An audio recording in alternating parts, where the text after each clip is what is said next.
Ako ne znate kako gledati, najljepši grad u Americi odbit će vas bez riječi. Ovako se ovaj grad budi. Litice koje se obrušavaju u Pacifik, plaže obavijene maglom, kuće koje kao da su iz bajke i prazne ulice koje kao da prosuđuju svaki korak. U zoru, kada se ulična svjetla reflektiraju na vlažnim kaldrmama, a čigre prekidaju tišinu, shvaćate da niste u jednostavnoj turističkoj destinaciji. Nalazite se u okruženju koje testira vaše strpljenje, vašu diskreciju i vašu sposobnost čitanja neizrečenih kodova. Jer Carmel ne odaje svoju ljepotu, on njome upravlja. Životi stanovnika mjere se pogledima, gestama i granicama koje posjetitelji rijetko primjećuju. Lokalne žene, sa svojom snagom, suzdržanom senzualnošću i čvrstim karakterom, odlučuju tko pripada, a tko ne. Europski ili latinoamerički turisti mogu privući pažnju, ali pravi pristup zahtijeva razumijevanje tišine, hijerarhije i nepisanih pravila. Dolazak u Carmel, između bajke i stvarnosti. Dolazak u Carmel by the Sea puno je više od putovanja kilometrima. To je prelazak granice između svijeta koji poznajemo i mjesta gdje ljepota funkcionira kao kod. Posljednji dijelovi ceste vijugaju između litica obavjenih maglom i borovih šuma koje mirišu na sol i vlažnu zemlju. Svaka krivina otkriva ocean koji se proteže do horizonta, ali i nagovještava tihi test koji čeka svakog posjetitelja. Procjenjujući pogled grada kojemu ne trebaju turisti, već ih prima s oprezom koji visi u zraku. Prvi dojam je i vizualni i emocionalni. Kuće iz bajke, sa svojim kosim krovovima i žardinjerama punim cvijeća, oštro se razlikuju od pustih plaža i jutarnje magle koja obavija litice. Čini se da natpisi trgovina pozivaju na istraživanje, ali svaki korak otkriva da nije sve za slučajnog prolaznika. Carmel je gostoljubiv, da, ali i selektivan. Njegove popločane ulice, vrtovi i kafići funkcioniraju kao suptilni sustav društvene kontrole. Svaki pogled koji susretne vaš, svaki pozdrav koji ostane bez odgovora, dio je tog tihog ispitivanja. Sukob s turističkim očekivanjima je neposredan. Dolazite očekujući obalni grad koji vrvi turistima i selfijima, a pronalazite mjesto koje se čini zamrznutim u vremenu, gdje ritam života diktiraju plime i oseka, radno vrijeme lokalnih kafića i šetnje stanovnika sa svojim psima ili biciklima. Gužve se pojavljuju, ali samo u određeno vrijeme. Izvan tog vremena posjetitelj se suočava s autentičnošću Carmela. Tada primjećujete razliku između gledanja mjesta kroz razglednicu i prisutnosti unutar njegovog društvenog tkiva. Prvi kontakt s lokalnim stanovništvom je tih. Osjećate to u kafiću, na uglu, u knjižari ili u buticima. Ljudi više promatraju nego što govore. Nitko vas ne suočava izravno, ali svaka gesta, svaki odmjereni osmijeh, svaki kratki pozdrav prenosi jasnu poruku. Nije svaki posjetitelj ovdje dobrodošao. Postoje nepisana pravila. Kako hodati, kako izgledati, kako se ponašati. To je igra međusobnog promatranja, gdje stranci moraju naučiti čitati suptilne znakove. Neki stanovnici ovdje žive cijeli život i poznaju svaki kamen, svaki kutak ulice, svaku rutinu svojih susjeda. Njihovo poznavanje zajednice daje im tihi autoritet koji ne treba dokazivati riječima. Zato oni koji prvi put dolaze osjećaju da ih Carmel testira. Turisti koji misle da je njihov novac ili njihova prisutnost dovoljna brzo shvate da ovdje to tako ne funkcionira. Pravi pristup se stječe strpljenjem, poštovanjem i promatranjem. Kako se krećete prema središtu grada, osjećaj ulaska u ekskluzivni prostor se pojačava. Obrtničke trgovine i specijalizirani kafići, iako otvoreni za javnost, prožeti su daškom intimnosti koja zahtijeva diskreciju. Čini se da se lokalno stanovništvo kreće vlastitim ritmom, svjesni da svaka radnja govori nešto o njihovom identitetu i identitetu posjetitelja. Ovaj prvi dan služi kao tihi uvod. Carmel vas ne dočekuje odmah, prvo vas ispituje. Čak i more i obala kao da sudjeluju u ovom testu. Magla koja se diže s tihog oceana ograničava vidljivost, zaklanja udaljenost i prisiljava čovjeka da se približava pažljivo, korak po korak, bez žurbe. Krajolik nije samo blistav, on ulijeva poštovanje. Šetajući plažom u zoru, osjeća se odjek stoljeća posjetitelja koji su dolazili i odlazili, te onih koji su ostali učeći živjeti po pravilima nezapisanim u nijednom vodiču. Jata galebova i psi stanovnika tiho patroliraju teritorijem, podsjetnik da se život ovdje mjeri pažnjom, promatranjem i prilagodbom. Prva interakcija s najstarijim stanovnicima potvrđuje ono što je magla već nagovijestila. Samo oni koji poštuju Carmelovu samoću, rutinu i diskreciju uspijevaju se povezati s njegovom biti. Ostali, iako okruženi ljepotom, osjećaju se kao stranci na mjestu koje se ne predaje lako. Žene. Carmela. Prirodna ljepota i obuzdana snaga. Ako postoji nešto što definira Carmel by the Sea izvan njegovih litica i bajkovitih kuća, to su njegove žene. Šetnja njegovim ulicama u zoru tihi je spektakl. Žene koje se čini kao da se stapaju s maglom, krećući se samouvjerenim korakom, postojanim pogledom i aurom prirodnog autoriteta. To nije vrsta ljepote koja vrišti, niti teatralnost koja se nalazi u velikim gradovima. To je vrsta privlačnosti koja izaziva poštovanje, zasluženo i nikada nametnuto. Prvi dojmovi mogu zavarati stranca. Lagani osmijeh ne znači uvijek poziv. Dugotrajan pogled može biti procjena. Ovdje se želja ne pokazuje. Ona se kontrolira, mjeri i štiti. Fizički, žene Carmela ističu se svojom prirodnošću. Koža preplanula od pacifičkog sunca, tijela oblikovana beskrajnim šetnjama, jutarnjom jogom ili surfanjem na obližnjoj obali. U njihovim gestama ima snage, čvrste ruke, ravna ramena, pokreti koji odaju fizičku izdržljivost i disciplinu. Ali ono što istinski privlači nisu samo njihove crte lica. To je kombinacija neovisnosti, karaktera i samokontrole. Žene iz Carmela znaju svoju vrijednost i ne moraju to dokazivati. Kontrast s turistima i posjetiteljima je neposredan. Mnoge strankinje dolaze s drugačijom energijom, veselom ili bezbrižnom i često su iznenađene rezerviranošću lokalnog stanovništva. Ovdje nema automatskog odnosa ili trenutnog osmijeha.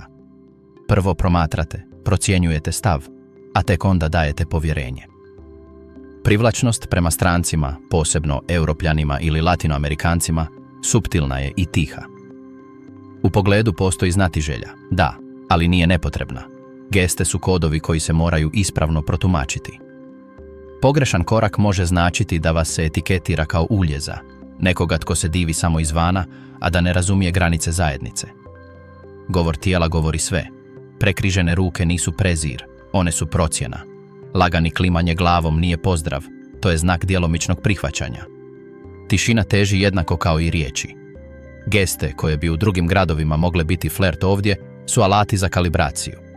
Stranac koji to razumije može izazvati interes, ali onaj tko krivo protumači smirenost ili blagi osmijeh, brzo postaje outsider. Postoje priče koje ilustriraju ove nevidljive kodove.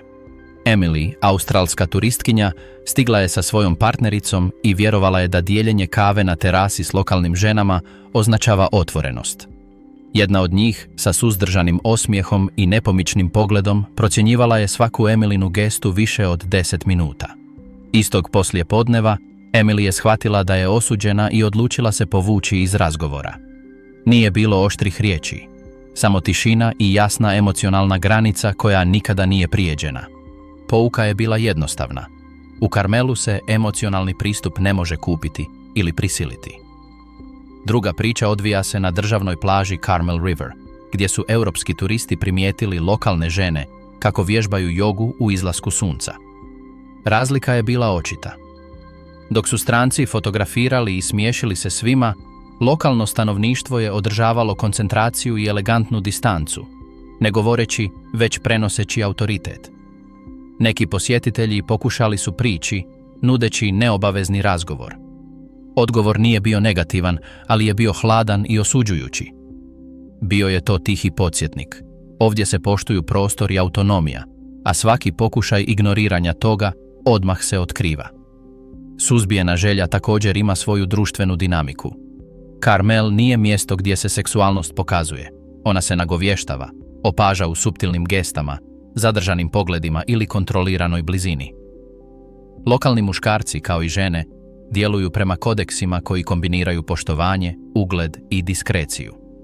Kada stranac uđe u ovaj ekosustav, mora naučiti čitati gotovo neprimjetne signale. Lagani nagib glave, gesta skupljanja kose, promjena hoda pri prolasku ulicom. Svaki pokret komunicira nešto što nadilazi jednostavnu fizičku privlačnost. Ponos i ugled su najvažniji. Žene Carmela štite ne samo svoj fizički prostor, već i svoj društveni status. Sudjelovanje u lokalnom događaju, dijeljenje kave ili posjet umjetničkoj izložbi znači ulazak u mikrokozmos implicitnih hijerarhija. Svaki pogrešan korak se pamti, šapuće o njemu i može oblikovati percepciju posjetitelja tjednima. Diskrecija i sposobnost čitanja neizrečenih znakova postaju ključ emocionalnog preživljavanja. Svakodnevni život, rutina, posao i otpornost. Carmel by the Sea može se činiti kao raj zamrznut na slici, ali iza njegovih bajkovitih kuća i popločanih ulica kuca rutina zahtjevna kao i svaki moderni grad. Rani dolazak u centar grada omogućuje vam da svjedočite najautentičnijoj aktivnosti. Vlasnici butika pažljivo otvaraju svoja vrata, obrtnici oštre kistove i platna, a kuhari usavršavaju recepte prije nego što prvi turisti pređu ulicu. Ljepota nikad ne spava, ali i ne oprašta. Ovdje svaki dan zahtijeva pažnju, preciznost i izdržljivost. Lokalni obrti imaju ritam koji diktira godišnje doba. Tijekom ljeta, Carmel se transformira. Europski i američki turisti ispunjavaju kafiće, galerije i hotele. Ulice postaju stalna parada znatiželjnih pogleda i podignutih kamera, a stanovnici moraju izmjenjivati gostoprimstvo sa zaštitom svog prostora. Oni koji rade u restoranima osjećaju pritisak da pruže besprijekornu uslugu dok čitaju tišine i geste, procjenjuju tko pripada, a tko samo promatra. Umjetnici, sa svoje strane, moraju stvarati i održavati svoju autentičnost pred publikom koja se ponekad divi, a ponekad bez ograničenja kritizira.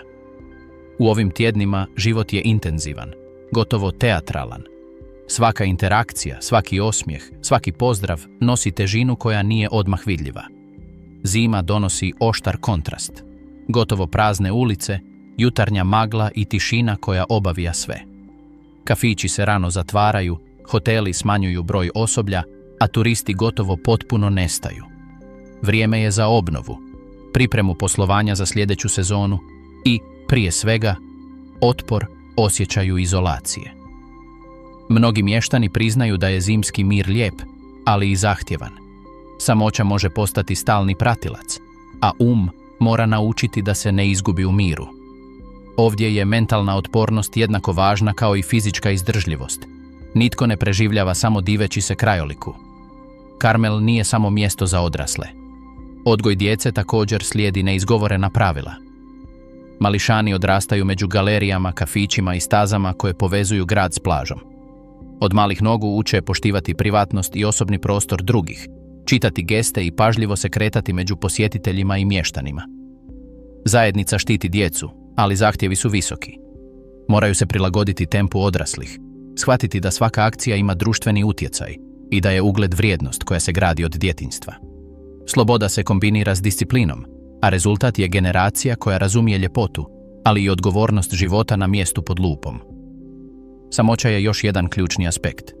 Unatoč stalnoj ljepoti i prisutnosti turista ljeti, svakodnevni život je diskretan, čak i tih.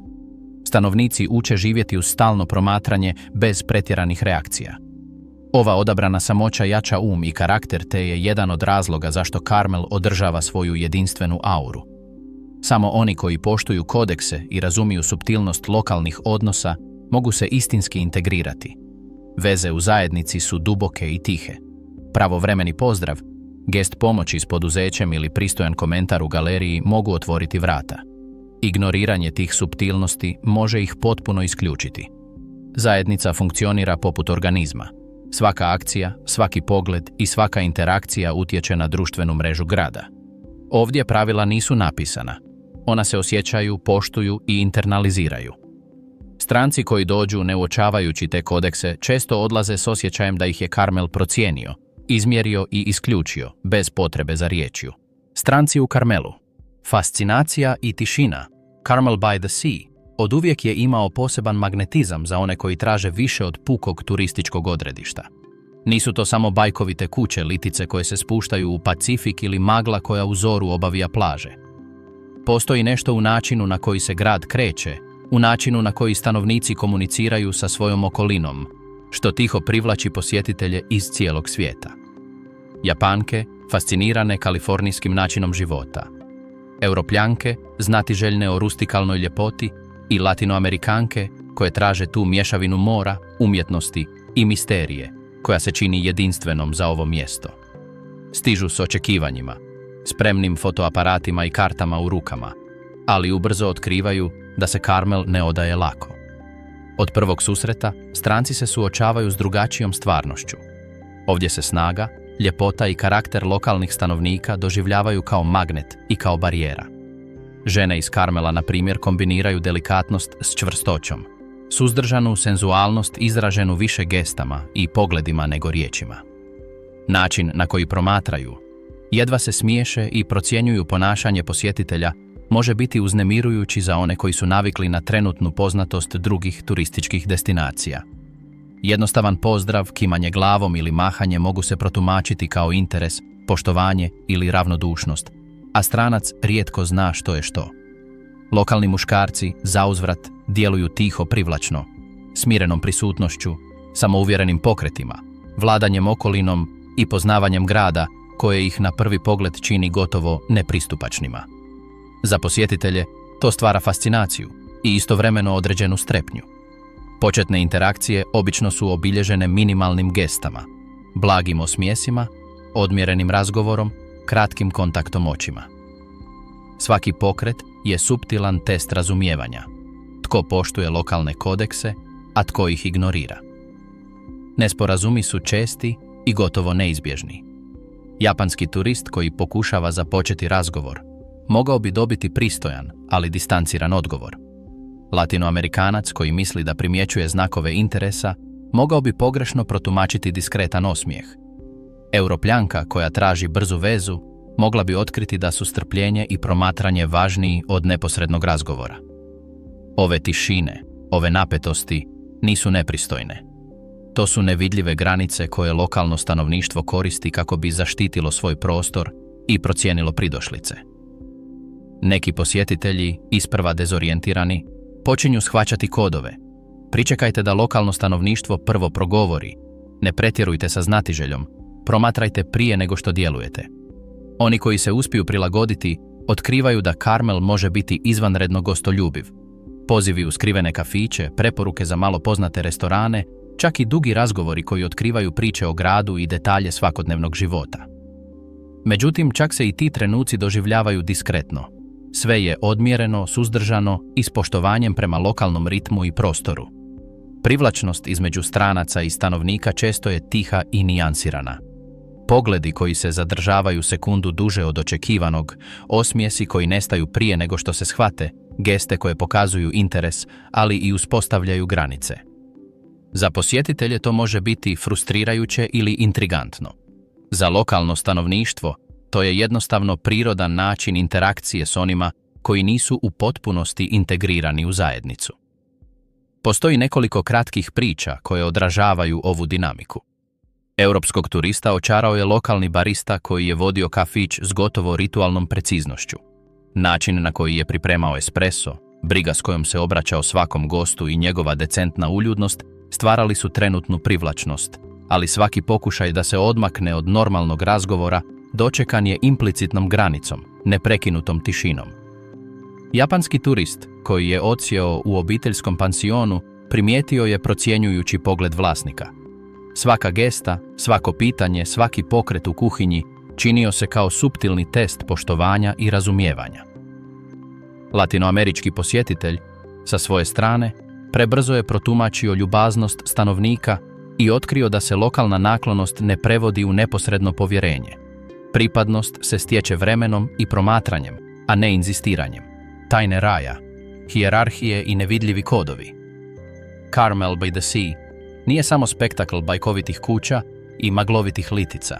To je mikrokozmos kojim upravljaju nepisana pravila i hijerarhije koje se osjećaju, ali i rijetko objašnjavaju.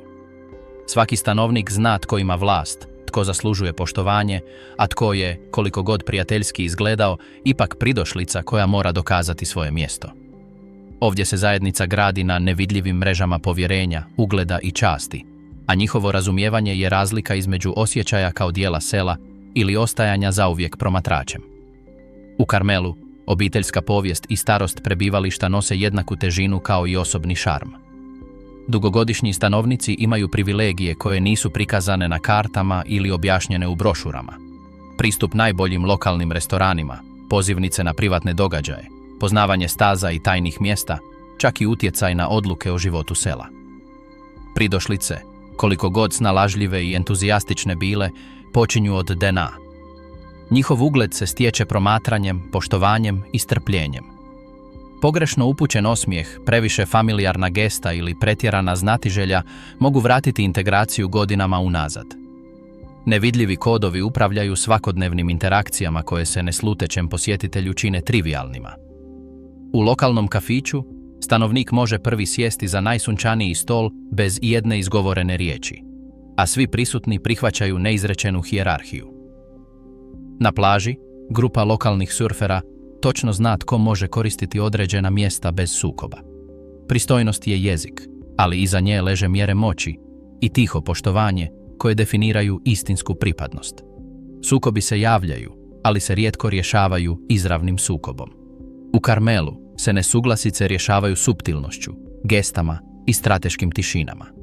Spor oko parkirnog mjesta ispred butika može se riješiti pogledima, proračunatim pauzama i pažljivim promatranjem. Napetost se rastvara bez riječi, a oni koji razumiju te znakove znaju kako se kretati bez narušavanja društvene ravnoteže. Stanovnik koji osjeća da je njegov prostor napadnut može jednostavno ignorirati ulje za danima. Poruka je jasna i svatko tko poštuje nepisana pravila odmah je razumije. Hijerarhija nije samo društvena, ona je također povezana s nečijim doprinosom zajednici. Trgovci koji desetljećima uslužuju kupce, umjetnici koji su postavili svoja djela u javne prostore i volonteri koji štite plažu tijekom oluja imaju status koji se ne može kupiti ili zahtijevati. Zaslužuje se trudom i vremenom. Svatko tko pristupi Karmelu s površnim očekivanjima ubrzo otkriva da se ovdje poštovanje mjeri tihom predanošću, pažnjom prema detaljima i pridržavanjem nepisanih pravila. Čak je i privlačnost između stanovnika i stranaca regulirana ovim kodeksima. Lokalna žena može pokazati interes za posjetitelja, ali uvijek unutar granica koje štite njezin ugled i društvenu stabilnost. Pogrešan korak, pretjerano izravna riječ ili pokušaj preuranjenog izgovora mogu izazvati trenutno odbijanje. Pogledi, suzdržani osmijesi i proračunate geste djeluju kao filteri. Oni koji ih ispravno pročitaju mogu prići, oni koji ne, ostaju vani. Postoje priče koje jasno ilustriraju ova pravila. Novopečeni umjetnik pokušao je organizirati događaj u zajedničkom vrtu bez konzultacija s dugogodišnjim stanovnicima. Odgovor je bila zaglušujuća tišina koja je trajala danima. Nije bilo svađe ili sukoba, samo strateška odsutnost koja je komunicirala neodobravanje. S vremenom je umjetnik naučio promatrati, diskretno pitati i djelovati prema neizrečenim kodeksima, a zatim je prihvaćen. Drugi slučaj uključuje skupinu turista koji su stigli u lokalni kafić ne poštujući vrijeme posluživanja bariste, primajući proračunate poglede i sporu uslugu kao podsjetnik da nisu na svom mjestu. Ono što je fascinantno kod Karmela jest to što te nevidljive hijerarhije i kodeksi održavaju ravnotežu mjesta koje bi moglo biti kaotično. Turisti, stanovnici, umjetnici, trgovci i ljubitelji mora koegzistiraju bez prekida u harmoniji, upravo zato što svi, svjesno ili nesvjesno, razumiju nepisana pravila. Zajednica funkcionira poput živog organizma. Svaka gesta, svaka tišina i svaka interakcija ima svrhu u nevidljivoj mreži koja održava grad. Noć u Karmelu. Alkohol, želja i poluistine. Kada sunce zađe iza litica i pacifička magla se zgusne, Carmel by the Sea se transformira. Popločane ulice koje u zoru nalikuju spokojnoj razglednici postaju pozornica mekih svjetala i promjenjivih sjena. U kafićima koji ostaju otvoreni do kasno, diskretnim barovima i skrivenim terasama, dnevna ukočenost počinje popuštati. Ovdje, usred arome vina i šapata privatnih razgovora, maske padaju, a ono što se danju činilo kao apsolutna kontrola postaje relativno. Najstariji stanovnici, oni koji upravljaju neizrečenim kodeksom grada, spuštaju gard tijekom ovih sati. Razgovori postaju iskreniji, tišine manje stroge, a geste koje bi danju označavale procjenu ili sud sada se pretvaraju u suptilne pozive. Noću se otkrivaju nagomilane napetosti, obiteljske zamjerke, rivalstva između trgovaca i želje koje ostaju potisnute tijekom dnevne rutine. Barovi u Carmelu nisu veliki ni bučni, ali su intimni. Grupa lokalnih prijatelja mogla bi podijeliti kraft viski dok razmjenjuju priče koje ne bi ispričali pred turistima ili novopridošlim susjedima. Posjetitelji koji uspiju prodrijeti u te krugove brzo nauče da noć ima svoja pravila. Slušajte više nego što govorite. Čitajte između redaka i shvatite da jedna gesta može zauvijek otvoriti ili zatvoriti vrata. Želje potiskivane tijekom dana također ovdje pronalaze svoje mjesto. Lokalne žene, elegantne i staložene, mogu djelovati opuštenije, dopuštajući duže osmijehe ili poglede koji nagovještavaju suučesništvo. Ali čak i ti izrazi slijede stroge kodekse. Nikada se ne izgovaraju izravno, a granice ugleda se nikada ne prelaze. Geste se tumače kao prešutni dogovori, a oni koji ih razumiju mogu doživjeti bliskost koja se nikada ne bi pokazala usred bijela dana.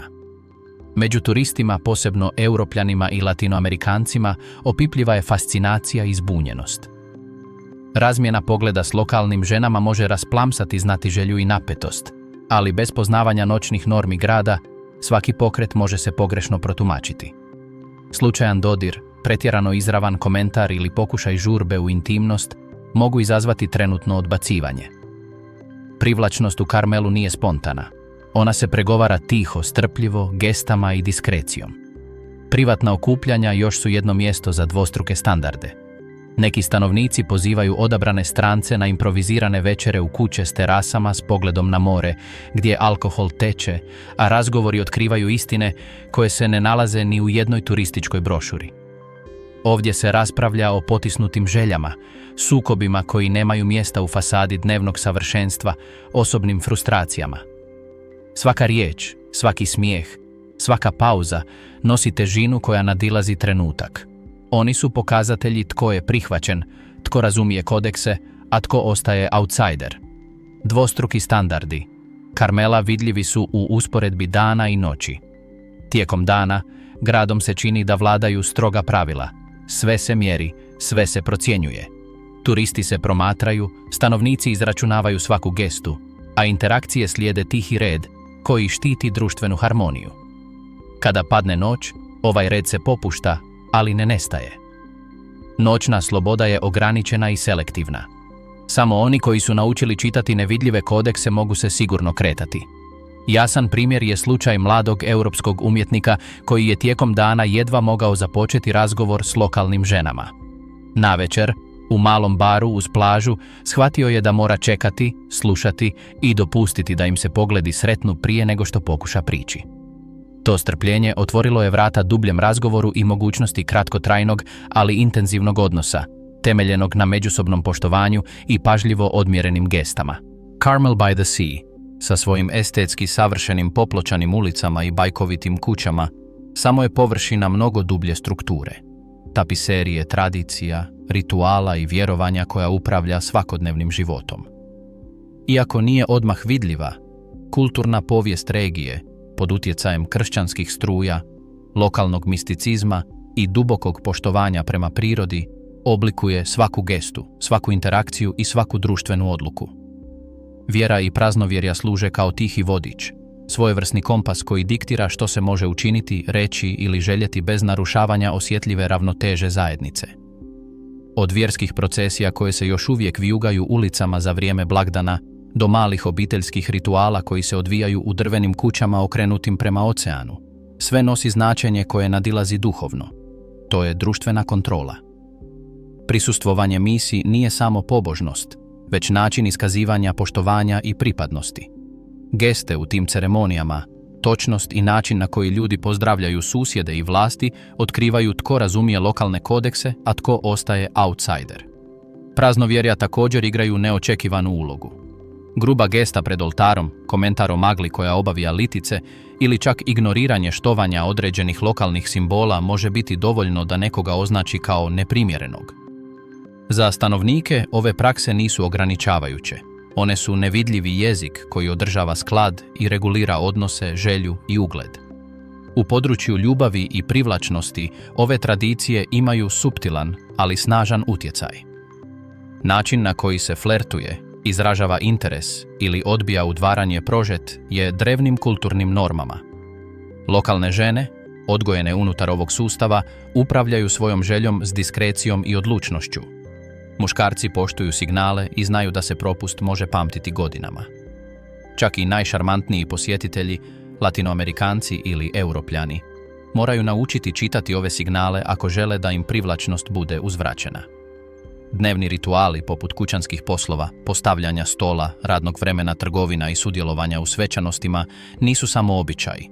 Oni su društveni kodeks koji definira poštovanje, pripadnost i položaj unutar zajednice. Svaka se radnja mjeri prema tradiciji, a poštivanje ili nepoštivanje može otvoriti vrata ili ih zauvijek zatvoriti.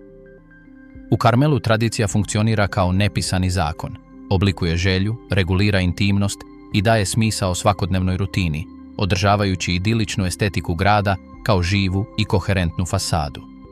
Za one koji pažljivo promatraju, ta vjerovanja otkrivaju grad koji ne samo da blista svojom ljepotom, već i zahtijeva razumijevanje, poštovanje i osjetljivost prema nevidljivom svijetu koji upravlja onim što se vidi i onim što se nikada ne izgovara.